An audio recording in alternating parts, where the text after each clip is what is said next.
Ya, Assalamualaikum warahmatullahi wabarakatuh. Nama saya Muhammad Ali dari Fakultas Teknik, Prodi Teknik Elektro. Ya, kita berada di Polinema, Politeknik Negeri Malang. Kami akan mewawancarai tentang Pancasila. Ya, itu ada dua orang, kita akan mewawancarai mereka. Ya, permisi Mas, apa boleh kita wawancarai sebentar? Oh ya, boleh. Perkenalkan ya Mas, saya Muhammad Ali Ya. dari Universitas Widyagama, ingin mewawancarai Masnya tentang Pancasila, sila pertama, yaitu ketuhanan yang Maha Esa. Jika berkenan, Masnya namanya siapa? Oh ya, nama saya Kautsar Fadila dari Fakultas Ekonomi dan Bisnis dari Universitas Brawijaya. Terima kasih Mas. Ya.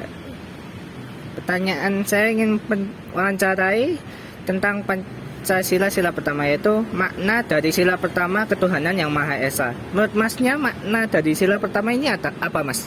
Oh ya, menurut saya sendiri yaitu ketuhanan yang Maha Esa. Di Indonesia itu ada 6 agama.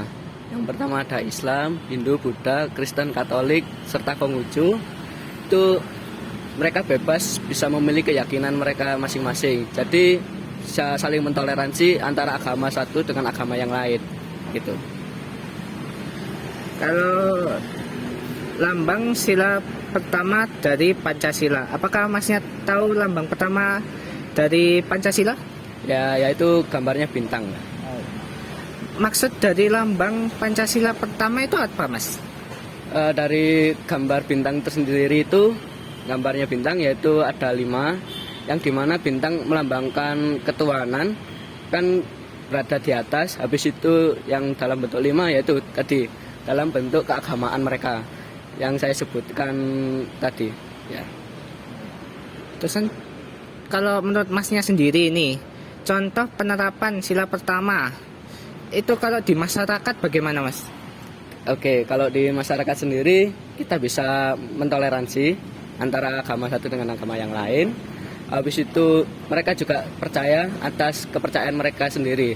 Jadi misal agama saya itu Islam, yaitu ingin melaksanakan sholat, ibadah atau dan lain-lain seperti itu. Ya Mas, terima kasih ya Mas. Ya, sama-sama. Berikut merupakan wawancara tentang Pancasila sila pertama. Ya, terima kasih. Di sini saya mewawancarai orang yang kedua. Nama saya Calvin Rintisya Ramadan dari Prodi Teknik Elektro. Sini saya dengan Mas siapa kalau boleh tahu, sama kampus sama prodinya apa? Oke, baik. Nama saya Dewantara Maulana Muhammad dari Politeknik Negeri Malang. Jurusan saya jurusan akuntansi dan saya dari Prodi D4 Akuntansi Manajemen. Oke. Mas Dewa, sini saya mau nanyakan tentang Pancasila sila kedua. Yang pertama itu apa makna Pancasila sila kedua bagi Mas Dewa? Bagi saya sila kedua kan berbunyi kemanusiaan yang adil dan beradab.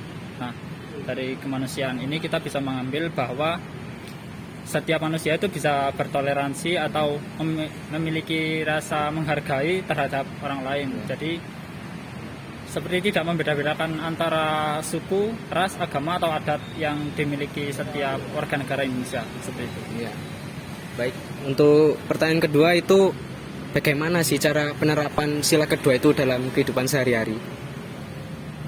Ngomong-ngomong untuk penerapan, ya seperti tadi, tidak membeda-bedakan dan saling memiliki rasa toleransi antar suku, agama atau ras, dan tidak ada paksaan tidak ada paksaan terhadap orang lain. Jadi maksudnya itu tidak ada rasa paksaan kalau ini adatku, ini agamaku, kamu harus masuk sini, enggak. Karena balik lagi, ini negara demokrasi dan ini negara yang memiliki hukum atau hak asasi manusia. Nah, dan itu tidak bisa dipaksa oleh orang lain seperti itu. Baik, terima kasih untuk jawabannya Mas Dewa dan waktunya. Ya, kita akan lanjut ke sesi Pancasila ketiga. Oke, perkenalkan nama saya Luis dari Univ Widyagama, Prodi Teknik Elektro. Di sini saya akan menanyakan tentang sila ketiga yaitu Persatuan Indonesia. Sebelumnya, masnya siapa namanya? Irfan Irfan dari teknik mesin Teknik Mesin Univnya. dari Politeknik Negeri Malang. Saya mau tanya ini Mas, untuk maknanya sila ketiga menurut Masnya gimana? Kalau menurut saya ini yang mengandung makna pengakuan atas Bhinneka Tunggal Ika yang melekat pada unsur bangsa Indonesia seperti suku, agama, bahasa hingga adat istiadat. Ya. Untuk contoh penerapannya di kehidupan sehari-hari bisa dijelaskan? Untuk penerapan sehari-hari ya seperti menghormati keluarga, menghormati yang lebih tua dari kita, menciptakan kerukunan antar sesama, mengutamakan kepentingan negara daripada kepentingan pribadi. Itu aja saya. Mbak, permisi ya Mbak. Nama saya Muhammad Ali dari Universitas Widyagama Malang. Ingin mewawancari Mbak tentang sila keempat Pancasila, yaitu kerakyatan yang dipimpin oleh hikmat kebijaksanaan dalam permusyawaratan dan perwakilan. Permisi, kalau boleh tahu Mbaknya namanya siapa, dari universitas mana?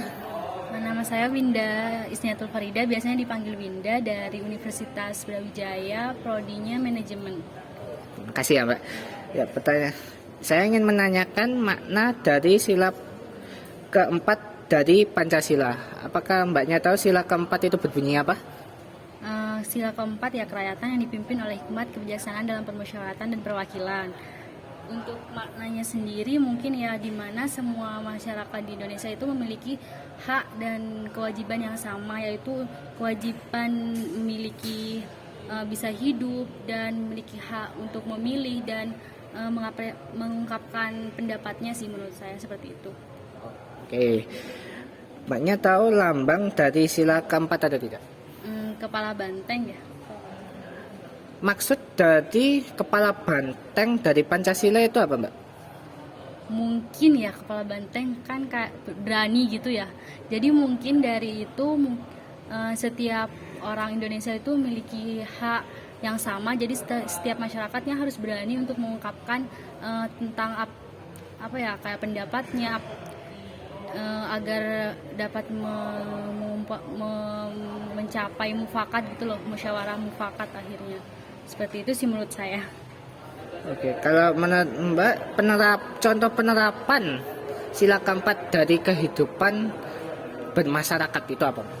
Seperti kayak bermusyawarah sebelum mengambil keputusan untuk mencapai mufakat dan menjunjung tinggi setiap keputusan yang dimiliki dan yang ditetapkan oleh seseorang sih. Intinya harus ada musyawarah terlebih dahulu untuk mencapai tujuan atau suatu keputusan yang sama dari suatu kelompok seperti itu, agar tidak terjadi perpecahan atau kesalahpahaman dan hal itu dapat membuat suatu kelompok terpecah belah seperti itu. Terima kasih ya Mbak. Berikut merupakan hasil dari wawancara sila keempat dari Pancasila. Ya, selanjutnya akan dilanjutkan teman saya. Sudah. Di sini saya akan menanyakan tentang sila kelima Pancasila dari Masnya sebelumnya siapa? Nama saya Ilham Atari Gisanda, mahasiswa dari Polinema. Prodinya? Prodinya Jaringan Telekomunikasi Digital. Saya mau tanya di sini Mas, untuk maknanya dari sila kelima Pancasila itu menurut Masnya gimana? Sila kelima itu kan keadilan sosial bagi seluruh Indonesia ya. Nah, menurut saya sih maknanya itu jadi semua yang sebagai warga negara Indonesia kita itu harus bisa mendapatkan keadilan yang sama gitu, Merata gitu. yang merata. Tapi nggak merata dalam artian yang bukan harus semua kaya gitu kan. Iya. Dalam keadilan yang meratanya itu semua harus merasakan kayak keadilan yang setara gitu, entah dari hukum atau dari hal yang lainnya begitu sih menurut saya. Untuk penerapan sehari-hari contohnya bisa dijelaskan? Kayak gini, misalnya ya, kalau rakyat biasa itu ditilang, Ya. terus kita bayar 100.000, berarti pejabat harus sama dong. Iya, kan Ditilang biasanya- juga bayarnya 100.000. Iya. Ya sih, Biasanya kan bisa lolos kayak. ya itu kalau pejabat kan, nah itu yang dimasukkan keadilan sosial bagi seluruh rakyat Indonesia, ya yang harus sama itu. Jadi kalau misalnya kita sebagai rakyat biasa kena tilang, ya berarti pejabat juga harus sama. Jadi hukumnya itu bentuknya sama-sama adil gitu sih. Kalau contoh penerapannya gitu. Baik Mas, terima kasih. Ya, sama-sama.